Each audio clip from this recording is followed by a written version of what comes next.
queridos amigos de Lo que nadie te cuenta, ¿cómo les va?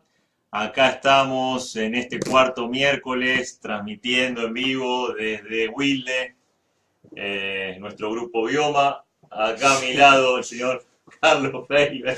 Y a mi lado Alberto Morena. Ya estamos de vuelta. Bueno, ahí hoy la verdad es que habíamos pensado en avanzar con más cosas, ¿no? Claro. Pero resulta que pensándolo, la idea no es avanzar y desarrollar un temario porque nos obligan los tiempos, sino al contrario, reflexionamos que lo mejor es profundizar los temas, preocuparnos para, siendo temas de tanto volumen, de tanta densidad, tan profundo y de tanto alcance en nuestra vida, de tanto significado, decidimos meternos, hacer un repaso de los 3 programas anteriores y volver a profundizar en el tema de como decía el temario, del genoma humano y la vida de la inteligencia extraterrestre. Después seguiremos otros temas. Bueno. Vamos a ir con el tema central con el que arrancamos estos encuentros. Es nuestro hogar profundo y sus posibilidades. ¿Por qué? ¿Qué decíamos?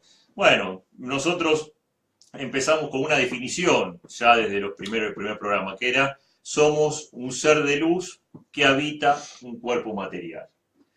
Y a partir de ahí decíamos, bueno, ¿cómo entendemos esto de ser de luz? Bueno, decíamos, estamos acá, estoy con mi amigo Carlos, estoy con el termo, el mate, estamos nosotros acá, sentimos nuestro cuerpo, vemos estos colores, pero realmente esto que nos rodea es algo, una realidad, esta material a la que yo pertenezco, o esto en realidad que a mí me llega a través de los sentidos, la luz, las imágenes, los sonidos, lo que mi olfato me hace llegar, los olores, el tacto. En definitiva, ¿quién recibe eso? Y decíamos que, bueno, soy yo, pero ese yo, ¿qué es? Es un observador que está en un lugar interior mío, porque todas estos impulsos, estas imágenes, mis sentidos, tienen información que llega a mi cerebro. ¿Y mi cerebro a dónde lo manda? Lo termina mandando a un lugar interno que yo habito, y ahí es un lugar donde yo estoy y recibo todas esas cosas. Ahora, ¿es simplemente recibir o yo le agrego algo más? Bueno, decíamos que le agrego algo más, porque yo estoy acá y estoy tranquilo, estoy a gusto, se puede decir que estoy contento por estar acá, que me siento cómodo.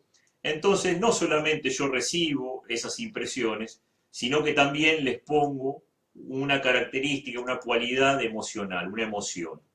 Entonces ya no es solo la luz, el sonido, los perfumes que recibo, sino que yo junto esas impresiones con una emocionalidad, una emoción que yo le pongo de gusto, de agradable, de lindo, digamos, de felicidad, por ejemplo, y eso da un combo, un producto que termina siendo algo que construyo en ese mundo interior mío. Pero también dábamos el ejemplo, por ejemplo, de un subte en hora pico, al que yo me puedo subir a las 7 de la tarde en Capital y por ahí me siento asfixiado, con calor, incómodo, tapado de gente, empujándome con la gente para tener un lugar, y por ahí eso me resulta desagradable. Entonces, esas emociones también puedo yo agregarles una cualidad de disgusto, de desagrado. Entonces ya sería algo que yo le pongo una cualidad de feo o desagradable. Entonces puedo construir de esas dos maneras. Lo que me llega de afuera lo puedo unir al gusto o al disgusto, a la alegría o a la tristeza. Entonces, en nuestro camino de evolución humana decíamos que sería bueno que vayamos aprendiendo todos los días a encontrarnos en lugares amables, agradables, a producir ese combo de emocionalidad positiva, agradable con las impresiones que me llegan. Independientemente de si a priori es agradable o desagradable. Hacer que sea todo agradable. Claro, porque dábamos el ejemplo de que aún en ese subte yo quizá le puedo buscar la vuelta para que eso mismo no sea desagradable, sino que me puedo poner a pensar capaz en que una persona que viene del campo subía ese subte y para él es todo nuevo. Y por ahí no está atento a que está apretado, sino al subte, a la gente. Por ahí me puedo poner a pensar qué está pensando la otra gente, de dónde viene, qué le está pasando por la cabeza. Y capaz que ahí cambia mi emoción. Sí, es lo mismo que si uno fuera a un subterráneo en Alemania. Por más que esté medio apretado, uno mira a los alemanes, ve qué hacen, cómo es, ¿viste? ¿No? En Nueva York, claro, O en Nueva York, el bueno, neoyorquino está podrido de viajar en el subte, pero claro, voy yo ahí y me parece todo bárbaro de vacaciones. exacto. Ah, está bien, bueno, ahí tenemos unos ejemplos. Pero en ese mundo, que uno también decíamos, ¿qué es ese lugar donde yo vivo adentro? Bueno, lo comparamos, por ejemplo, con los sueños. Y decíamos que por ahí no hay que buscar mucho, tenemos un lindo ejemplo en los sueños. Cuando soñamos nos encontramos con amigos, con seres queridos, con gente que por ahí ya no está, o con gente que está, y por ahí tomamos un mate, cenamos, salimos, caminamos, y hay calles, hay árboles, hay casas, por ahí hasta podemos volar, ¿dónde está ese lugar de nuestros sueños? Bueno, decíamos que si nos ponemos a pensar, capaz que anda por ese mundo interior del cual muy consciente no estamos en la vida cotidiana, pero que si nos ponemos a reflexionar de esta manera, con los sueños y con esta capacidad de darle una emoción a lo que nos llega, empezamos a entender un poquito que tenemos otra dimensión interior que no es esta material. Hay otra dimensión interior donde vivimos, que lo llamamos mundo interno, también le podíamos dar un nombre de mundo astral, o le podíamos dar un nombre, así como a esta se le dice la tercera dimensión, a la material, a esa muchos le llaman cuarta dimensión, o quinta, o sexta, o séptima, decimos que vamos. Bueno, pero resulta que también avanzando en esto, nos encontramos con que, así como en los sueños, encontramos gente que puede ser un ladrón o puede ser un amigo, en ese mundo interior hay gente que nos quiere ayudar o que puede ser amiga nuestra, pero también hay gente o hay seres que no son muy amigos nuestros y más vale nos quieren usar para algún beneficio propio. Y ahí aparecía una cuestión del depredador, que mencionamos en este tema, que... Déjame comentar Sí, otra vez un pedacito de algo que tiene que ver absolutamente con esto, que nosotros no estamos entrenados o preparados para manejarnos dentro del mundo de los sueños con la suficiente lucidez como para entender nuestro entorno interno. Y al respecto vamos a hablar un montón en otros programas, pero yo les voy recomendando que pongan en YouTube sueños lúcidos. Sueños lúcidos. Y hay un montón de videos que hablan de sueños lúcidos, es decir, de un estado de conciencia más intenso, más real para nuestro ser que estamos viviendo ahora, que el que normalmente estamos cuando estamos soñando. Que cuando estamos soñando no nos damos cuenta si estamos acá, estamos allá, qué sé yo. Estamos allá, pero no tenemos conciencia de nuestro ser. En cambio, en el sueño lúcido sí. Y va mucho más allá, según creo. Porque aquello que se llama samadhi o sartorio, qué sé yo, pienso que tiene que ver con eso. Y lo vamos a explicar más adelante. Perdóname, Alberto. no, ahí vamos. Entonces, en este descubrimiento que podemos ir haciendo, con diferentes formas de acceder conscientemente cada vez más a ese mundo interno, pues empezamos a descubrir que no estamos solos y que hay otros seres, otras personas, otros seres, y una de esos seres pertenecen a otra raza, que no es la raza humana, algo muy loco de entender para el común de nosotros, algo muy difícil de compartir por ahí. Pero bueno, por eso queremos seguir profundizando estas cosas, porque sabemos que son temas arduos, chocantes en un primer momento y bueno, hay que tratar de entenderlo de distintas maneras por ahí. Pero bueno, lo podíamos entender por el lado de que cuando nosotros sentimos, por ejemplo, miedo o desagrado o temor o ira, estamos en nuestra emocionalidad generando algo que no es, ahí está entrando... Ha llegado como todos los miércoles. Liliana Tomarino, mi mujer. No, continúa. El cable, ten cuidado, por favor. Como todos los miércoles. Bueno, seguimos, Alberto. Entonces, estos seres que llamábamos de esta raza que no es humana, que los llamábamos reptiles, los principales dentro de esa raza que no son amigas a la humana, sino que nos quieren usar de determinada manera, se aprovechan de esa emocionalidad que no es positiva para nosotros, ese miedo, esa confusión de la ira, de la bronca, y para ellos es un alimento. Es algo que a ellos les sirve para alimentarse. Ahora, esto no es casual, porque también si entramos a hurgar, y lo seguiremos charlando, esa bronca, ese miedo, esa confusión, esa violencia está propiciada por ellos, de distinta manera, en Totalmente. nuestro mundo social. Me pasó hace un día. Contá, ¿qué pasó? No, no, le voy a contar, es muy largo el tema, pero uno recibe una influencia que desconoce de dónde viene y uno la cree propia, pero no es propia.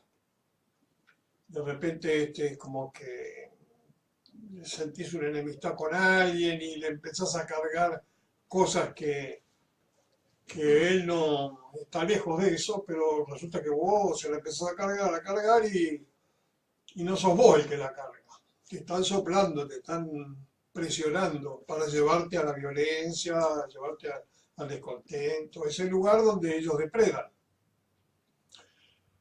Y lo curioso, esto sí lo voy a contar, que en ese momento en que por ahí me enojo con alguien, porque es raro que me enoje, por ahí pasan meses, pero por ahí me enojo en serio. Y me enojaba y, y pensaba que esa persona me había sacado delante mío un vaso de naranja, mirá vos qué pavada. Digo, ¿pero por qué me sacas la naranja? Me dice, voy a comer, me sacas la naranja, ¿qué hago yo? ¿Viste? Ya me enojé. Y escuchaba dentro de mi cabeza que me decía la heladera, me decía la heladera, la heladera. Y yo, ¿qué tiene que ver? Si el vaso yo no me metí en la heladera. Pensaba yo al mismo tiempo que me enojaba y que hablaba y todo eso. Ahora resulta que si yo hubiera mirado para la heladera, hubiera visto que el vaso estaba ahí al lado. Ah, Mira vos, ¿no? Yo creo que nos soplan permanentemente, nos hablan todo el tiempo. Y hay veces que uno se da cuenta que le hablan a uno o que lo inducen a determinadas cosas. Y si uno no está alerta, no está bien internamente, por ahí te arrastran, ¿no? Eh, hay cosas que son muy fuertes que suceden en ese sentido. A mí me ha pasado cosas extraordinarias, increíbles. Y voy a tomarme 5 minutitos, 3 minutos, sí, para eso porque estamos. tiene que ver, porque tiene mucho que ver. En una época cuando era joven, ahora tengo 70, cumplí hace pocos días. Pero cuando tenía 20, 18, que sé yo, hacía la tabla de los Ouija y hablaba con los muertos y todas esas cosas. Nada más loco que ahora, claro. Pero después de un tiempo dejé de usar esos métodos. Ahora resulta que 10 años después, yo estaba trabajando de pastelero, porque era maestro pastelero en ese momento de la vida me había llevado eso. Estaba en un sótano a las 5 de la mañana haciendo media luna. Y de repente me agarraron deseos enormes de hablar con mi papá, que había muerto hace 3, 4 años. Hablar con papá. Y, viejo, te quiero, qué sé yo, no sé qué. Te quería decirle algo, entrar en contacto, nada más, no para nada, para entrar en contacto. Y sentía ese anhelo profundo, ¿viste? Esas ganas. Bueno, al final correr la harina, la media luna, todo, hice una tabla ahí, el tema del vaso, que también es otro método que hay que cuidarse cualquier cantidad de eso. Bueno, y armé un vaso y apareció mi viejo, al toque. Y me dice, María, que es mi segunda madre, que es su esposa, que estaba viva ella. Quiero hablar con María. Y paró. Uy, digo, carajo, yo quería hablar con él, decirle, papá, te quiero. Y resulta que él entra y me dice, quiero hablar con María y se va, y ya está. Qué frustración. Pero después analizándolo, entendí que ese anhelo que yo tenía por comunicarme con él era inducido por él. Él me estaba induciendo de atrás de la pared para que yo me comunique con él. O sea, mirá cómo te influyen, ¿no? No solamente él, por ahí otro. Por ahí un tipo jodido que te quiere chupar energía. Claro. Te habla. Y si te agarra medio flojo, te pasa por encima. Entonces volvemos a que tenemos que arrancar con la paz del corazón y el equilibrio de los 7 chakras, que era uno de los temas que íbamos a tratar hoy, pero no lo vamos a tratar porque seguimos con toda esa cosa tan pesada que mandamos la semana pasada y la otra. Bueno, no sé cómo seguíamos con esto, Alberto, perdóname. Entonces, justamente, lo que vos decías recién, del otro lado de la pared, por ahí le podemos decir, bueno, pertenece a ese mundo astral o cuarta dimensión o mundo interior, que también está relacionado con el mundo de los sueños. Estamos en ese plano, por ahí para dar distinto el ejemplo de algo que viene por el mismo lugar. El defecto nuestro es la incapacidad de movernos en esos lugares. Entonces somos víctimas fáciles. Un ser del bajo astral, o sea, bajo astral, una persona que es basada en el ego, en la violencia, en el miedo, un ser que se mueve así, que es feliz chupándote, sacándote, usándote.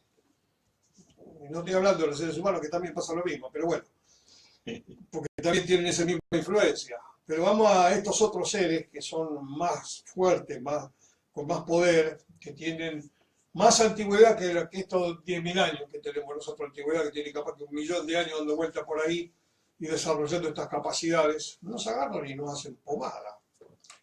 Por eso nosotros creemos en la necesidad de la práctica de la meditación activa, un tema que lo vamos a ir tratando con el tiempo proponemos hacerlo acá a la vuelta, donde estamos nosotros, que ahí está el Club Unión, donde recién venimos de dar clase de terapia de movimiento. Venimos, hablamos de un mosquito, porque el que dio clase es Alberto, yo ya por los 70 estoy ya como jubilado. Podría dar clase en esa, pero no, ya pasó. Bueno, pero es muy importante entender que hay una realidad paralela en la cual estamos también nosotros y que desde ahí somos fácil presa de otros. ¿Qué más, Alberto? Perdóname que... Claro, la idea justamente era esa, para tratar de que los que nos están viendo en este momento podamos pensarlo junto con ellos de distintos puntos de vista, por ahí las mismas cosas, para entenderlo un poco mejor. Es fundamental entender esto, fundamental. Creo yo, qué sé yo. Sí, pues, fíjate que, por ejemplo, a partir de esto uno dice, bueno, si cada uno de nosotros en ese mundo interno, o esa cuarta dimensión, un mundo astral, o ese mundo de los sueños, depende, que es un lugar que en realidad ahí habitamos nosotros, como decimos, por eso decimos hogar interno.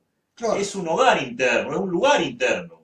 A partir de entender esta cosa, que es fácil de comprender, pero absolutamente difícil de aceptar, de que yo no estoy acá en esta pieza, yo no estoy acá, que yo estoy, vaya a saber dónde, y recibo a través de la visión, del oído, del tacto y todo, recibo la información de todo lo que está pasando acá. Y me imagino que yo estoy acá, pero no estoy acá. Eso si uno lo analiza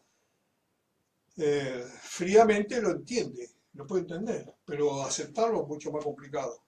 Pero ahí de donde estamos permanentemente, ese pequeño hogar interno, donde tomamos las impresiones de este mundo y las mezclamos con la emoción que le ponemos y construimos algo nuevo, un hogarcito, que es ahí donde estamos, no acá. Y ese hogarcito que parecería que entonces estamos solos, metidos en un huevo, qué sé yo. No, ese hogarcito tiene una puertita en el fondo. Y esa puertita del fondo nos vincula a todos, a toda la humanidad. Y atrás de eso hay otra puertita que nos vincula con toda la vida. Qué sé yo, bueno. Y ahí eso lo utilizan estos seres, justamente como saben que esto funciona así, ellos desde hace unos 8.000 años. Podríamos, en futuras emisiones, seguiremos profundizando por qué decimos que hace 8.000 años más o menos, armaron un plan de trabajo para hacer esta depredación. ¿Por qué depredación? Porque inducen de distinta manera en nosotros, por distintas artimañas, en nosotros y en el mundo social. Nosotros decíamos que por esta influencia negativa, podemos decir que nuestra sociedad, en ese mundo interno, en ese mundo mental interior, está enferma. Nuestro mundo social, nuestro mundo planetario está enfermo. Pero esa enfermedad, ¿es realmente original humana o es inducida? No. Llegábamos a la conclusión, y seguiremos analizando por qué, que es inducida por esta raza y estos reptiles. Inducida porque afectando a nuestra manera de ver la realidad desde este mundo material, ¿no? Es decir, si yo soy un tipo depresivo, que no me gusta nada, qué sé yo, ese mundito interno que armo es de baja calidad. Y ahí el bicho come la carne podrida de eso, ¿viste? A ellos les gusta eso. Entonces enferman a nuestra humanidad para que la humanidad entera fabrique esos hogares internos enfermos, donde ellos pueden depredar. Entonces la cuestión es enfermar a la sociedad para que esa sociedad, a medida que va armando ese hogarcito interno, cada tipo, cada persona, cada mujer, cada niño, ¿no?, sea un hogarcito enfermo, rico para los tipos, malo para la humanidad.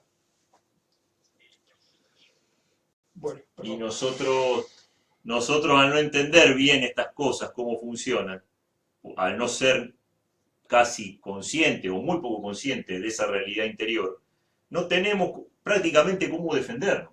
Y además no estamos enterados de estas cosas, por eso entendemos la terrible importancia de empezar a entender estas cosas y descubrirnos para empezar a desarrollar alguna defensa. ¿Y qué es eso que decía ahorita, la carne podrida? O sea, ¿qué es lo que a ellos les hace apetecible? ¿En qué trabajan? En general en nosotros miedo, confusión, violencia, ira, recelo, rencor. ¿Y cómo lo hacen? Envidia, celo, todas esas cosas. Todas las emociones negativas. ¿Y cómo lo hacen? Decíamos. Los 7 pecados capitales. Otra forma de verlo, desde la cuestión católica cristiana. ¿Qué es eso? Por ejemplo. Sí, me salió así, pues, Sí. Porque es cierto, hay un libro ahí en el libro, El Cristo que no conocía, hablamos de los 7 pecados capitales y eso. Bueno, que está en Comunidad 2017 Solar. ¿Y lo logran de qué manera? Y metiendo violencia a través de la televisión, a raudales, de los noticieros de crímenes, de asesinatos, películas de crimen, de golpe, de sangre, muerte, las guerras en el mundo, no sé qué lugar de trabajo podríamos encontrar donde no haya pelea, donde haya requemores, familia. Ponemos en la televisión violaciones, muerte, todo eso enferma tu corazón, que es el negocio de los reptiles. Pero, ¿y qué tiene que ver la televisión con los reptiles?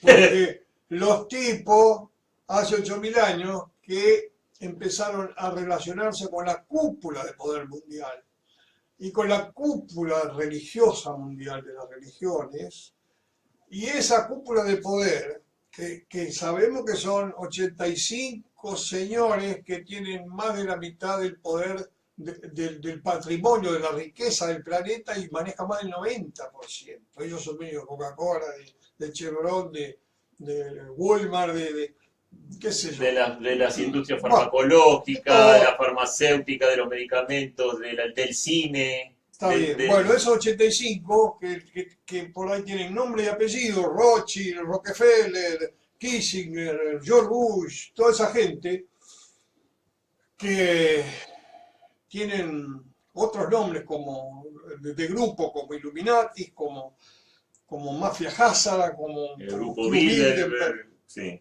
Esa basura humana, que no es humana, esa basura, está relacionada con estos bichos que los depredan.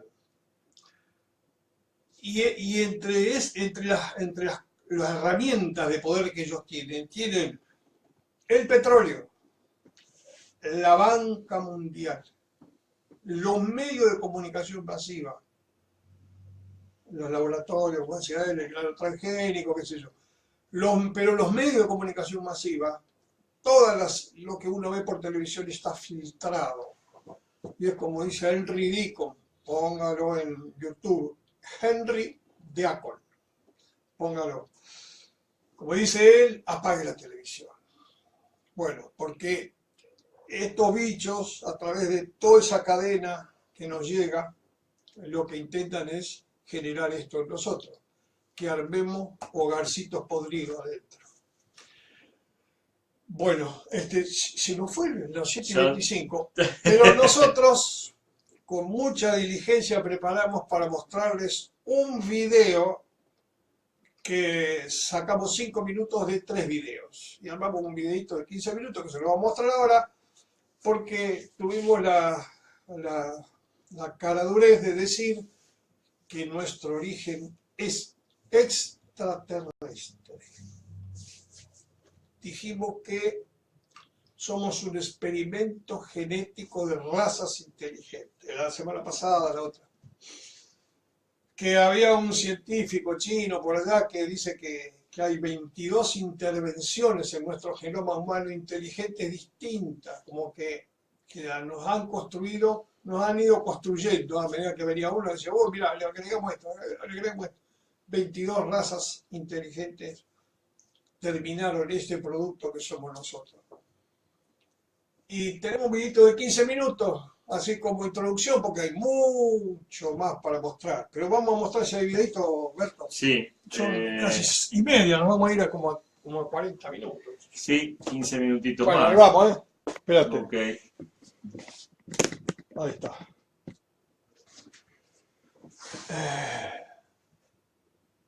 ¿Verdad que está bajo el volumen?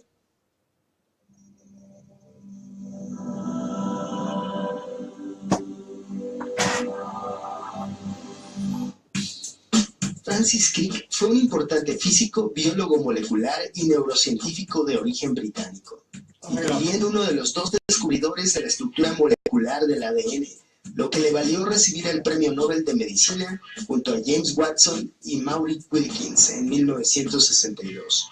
Sus descubrimientos son, sin temor a exagerar, la base de la biología moderna, porque abrieron el camino a la clonación, el diseño de alimentos genéticamente modificados y la detección de enfermedades hereditarias, entre otros. Se dice, por si esto fuera poco, que Crick también descubrió que en nuestro código genético hay evidencia de que la humanidad fue concebida de forma artificial y que esto solo podría ser el producto de la ingeniería de una inteligencia no humana. El 8 de enero del 2007 en la web The Canadian apareció la siguiente noticia. Un grupo de científicos del Proyecto Genoma Humano, PGH, liderados por un tal Sam Chan, supuestamente el de la foto, descubrieron que el ADN no codificante, que no codifica proteínas, fue programado por los extraterrestres. Después de un análisis extenso con la ayuda de otros científicos, programadores informáticos, matemáticos y otros eruditos sabios, el profesor Chan se había preguntado si el aparente basura humano fue creado por algún tipo de programador extraterrestre. Sobre los trozos extraterrestres dentro del ADN humano, el profesor Chan observa más. Tiene sus propias venas, arterias, y su propio sistema inmunitario que resiste vigorosamente todas nuestras medicinas anticancerígenas. Se realizó un descubrimiento sí realmente interesante, ¿no? Por parte de 2 científicos, James Watson y Francis Crick, que veis en la imagen, en el mismo año, en 1953. Ellos lo que hicieron fue descubrir la estructura del ADN en forma de doble hélice. Siguiente imagen. Uno de los grandes descubrimientos de la historia de la humanidad. Por este hallazgo, Watson y Crick recibieron el Premio Nobel de Medicina en el año 1962. Ellos descubrieron que el ADN constituyen 2 sacas retorcidas conectados por aros y que se pueden combinar por pares en infinitas secuencias, ¿no? Ambos 2, Watson y Crick, cuando descubrieron esto se quedaron absolutamente asombrados, porque su conclusión y la de cualquiera, yo creo que tenga un mínimo de información, es que el ADN tenía todas las características de algo que ya llegó ensamblado. Es decir, no se pudo crear por generación espontánea.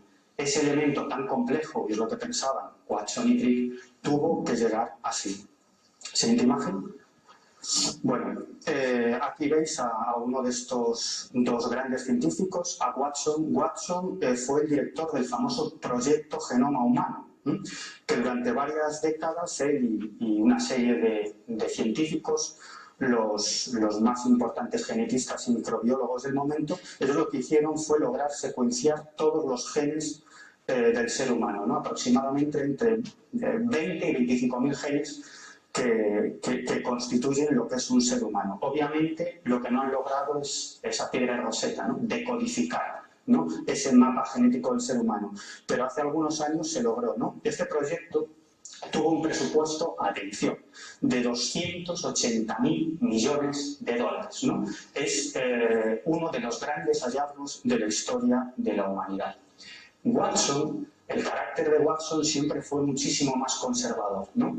Y cuando se le preguntaba sobre ciertas cosas, él escurría el bulto, no quería meterse en problemas. Siguiente imagen. Sin embargo, su compañero, Francis Crick, tenía un carácter mucho más expansivo. Vamos, que no se cortaba un pelo, ¿no? Y que desde el principio decía lo que pensaba. En el año 1973, 20 años después de que Watson y Crick descubrieran esa estructura del ADN en forma de doble hélice, 20 años después, año 1973, Crick y uno de los grandes químicos de ese momento, Leslie Orwell, publicaron en una revista científica algo, una opinión, un punto de vista que muchos de sus compañeros ya conocían. Pero 20 años después decidieron que era el momento de decirlo abiertamente.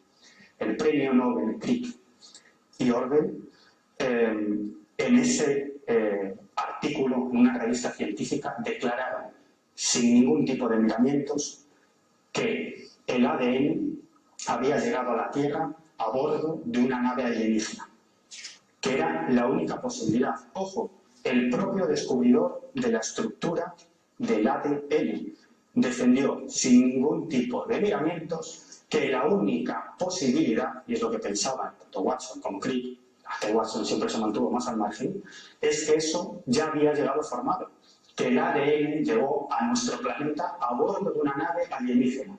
Y así lo decían, ¿no? De hecho, en el año 2004, poco antes de fallecer, en una entrevista que concedió un famoso periodista en Estados Unidos, a Crick volvieron a preguntarle sobre esta cuestión. Y lo que volvió a decir, es lo que he defendido siempre, ¿no? A mí no me cabe ninguna duda de que el ADN llegó a bordo de una nave extraterrestre a nuestro planeta. Ese señor que veis ahí se llama Manfred Eigen, ¿no? Es premio Nobel de Química y es el director de la Sociedad Max Planck para el Avance de la Ciencia, ¿no? Una de las organizaciones científicas más importantes de nuestro planeta, ¿no? Manfred Eigen y su equipo lograron algo alucinante, ¿no? Y es secuenciar hacia atrás el ARN, ¿no? Que es el que se encarga de transmitir la información genética del ADN para crear vida, para crear nuevas células, ¿no? Bueno, pues lo que lograron es secuenciar ese ARN hacia atrás, hasta llegar a los orígenes de ese ARN, ¿no? Según Eigen y su equipo, según este, como digo, fantástico hallazgo, descubrieron que este primer ARN, es decir, la primera célula viva en nuestro planeta, el primer ser vivo en nuestro planeta, esa célula primordial, debería tener alrededor de 3.800 millones de años con un margen de error de más o menos 600 millones de años. Pero he aquí que Eigen y su equipo declararon: si esa célula primordial es un poco más antigua, simplemente un poquito más antigua que esos 3.800 millones de años, la única posibilidad es que sea de origen extraterrestre. Es decir, porque no habría tenido el tiempo suficiente para desarrollarse. Atención, ¿eh? Siguiente imagen. Bueno, este que veis aquí es uno de los grandes astrofísicos de la historia de la humanidad. y también un tipo que como Crick no se cortaba un pelo, ¿no? Es decir, es de esos científicos extraños que son tan brillantes, que tienen a su disposición cátedras, premios y todo lo que quieran. Por lo tanto, pueden permitirse el lujo de decir lo que les salga de los mismísimos. Esto es algo que la mayoría no pueden hacer. Yo conozco a muchos científicos que han colaborado conmigo en determinadas investigaciones sobre fenómenos extraños, incluso han colaborado conmigo realizando análisis, y sin embargo no quieren salir a la luz pública ni quieren que se les nombre para nada. ¿Por qué? Cuando uno conoce un poco cómo funciona el mundo académico y el mundo de la investigación científica, se da cuenta que es un entorno muy competitivo. Es decir, hay pocos recursos y mucha gente que quiere acceder a esos recursos para llevar a cabo sus proyectos y sus investigaciones. Por lo tanto, en un ámbito tan competitivo, cualquier cosa que se pueda utilizar en tu contra, se utilizará.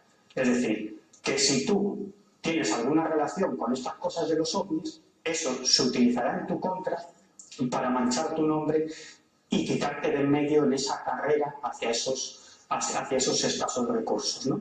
Pero como digo, hay gente tan brillante que es imposible apartarla, porque son tan brillantes que pueden acceder a lo que quieren y por lo tanto pueden decir lo que les dé la gana. Es el caso de Sir Alfred Hoyle, que fue director durante muchísimos años, nada más y nada menos que del Instituto Astronómico de la Universidad de Cambridge, ¿no?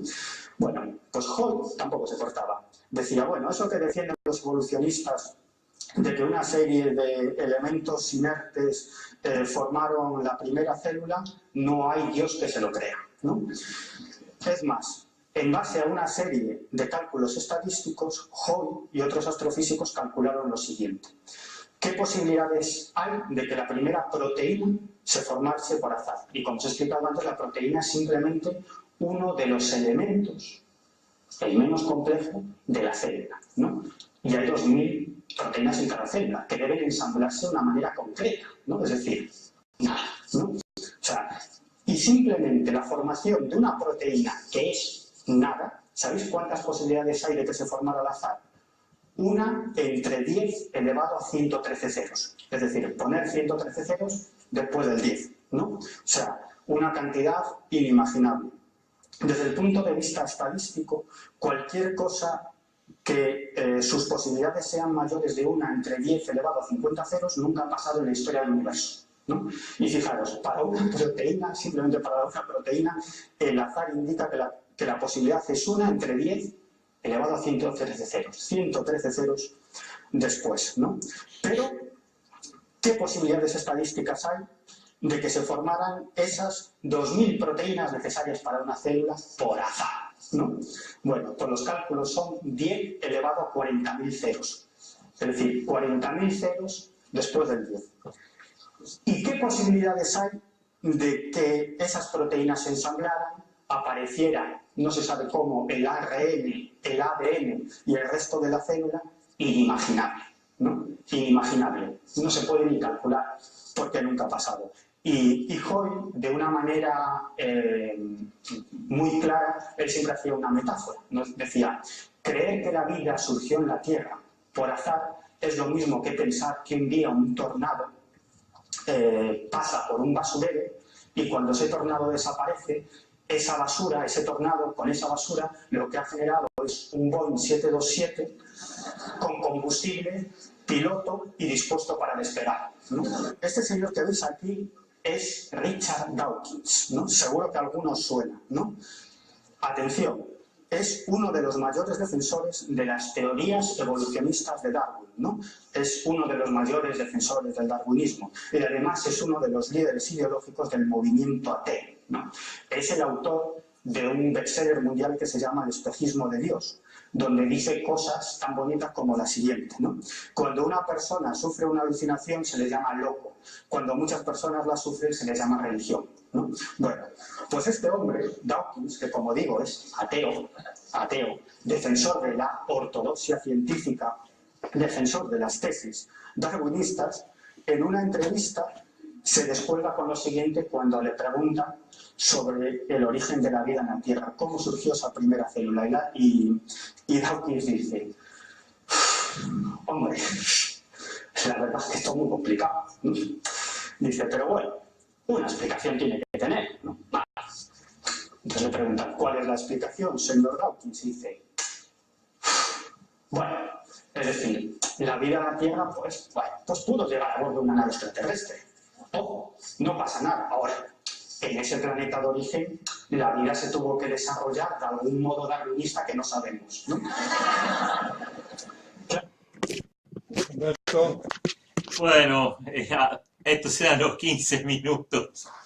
Que otro montón de información, pero creemos que va a ayudar a seguir entendiendo un poquito más todo el año. claro, con esto queremos mostrar que nosotros cuando estamos hablando y diciendo algo es porque de alguna manera nos inspiró muchas horas de videos, porque este 5 minutitos de cada video, de 3 videos, no es más que un grano de arena en un montón, en una playa de videos y videos que uno puede encontrar y ver. Y acá lo que dice en estos videos es de un peso gigantesco, ¿no? Porque si nuestra humanidad aceptara que somos de origen extraterrestre, el mundo daría una vuelta increíble, ¿verdad, no? Es decir, el concepto de las religiones, de la sociedad, de muchas cosas cambiaría de una manera increíble. Pero bueno, estamos dentro de esta matrix holográfica, esta cosa que nos han pensado para nosotros, razas que no nos quieren, porque así como dijimos la otra semana, que por ejemplo, Weber habla de 113 razas extraterrestres que nos visitan, y de esas 113, por ahí hay 80 que son muy favorables para nosotros, pero hay otras 20 o 30 que no. Hay algunas para las cuales somos alimento. Por eso es bueno ir entendiendo esto, ir incorporándolo, pero sin entrar en pánico, ni en tristeza, ni en locura, ni nada. Teniendo el norte claro de que lo único que nos salva de todo depredador es ser felices a cada segundo, es estar en paz con uno mismo y con el mundo y en plena alegría. Alegría de la propia existencia, de que estamos acá vivos, maravilloso, algo que está sucediendo increíble, que es nuestra presencia en este mundo. Bueno, no sé, hasta acá llegamos porque son menos 4. Sí, bueno, muchísimas gracias, si nos escucharon, ¿no? Y bueno, seguiremos repasando. ¿Alguna cosa que quieras decir de todo este despelote? No, me parece que ya da para seguir profundizando, avanzando, seguiremos repasando los temas y retomaremos esto mismo y el video y seguiremos avanzando con esto mismo. Sí, sí. Para arribar alguna vez algún proceso de meditación, de explicar técnicas de meditación específicas, pero a partir de la base esta que estamos hablando tan importante, que es ser felices a cada segundo. Bueno, hasta el miércoles que viene. Sí, a la misma hora. Muchísimas gracias.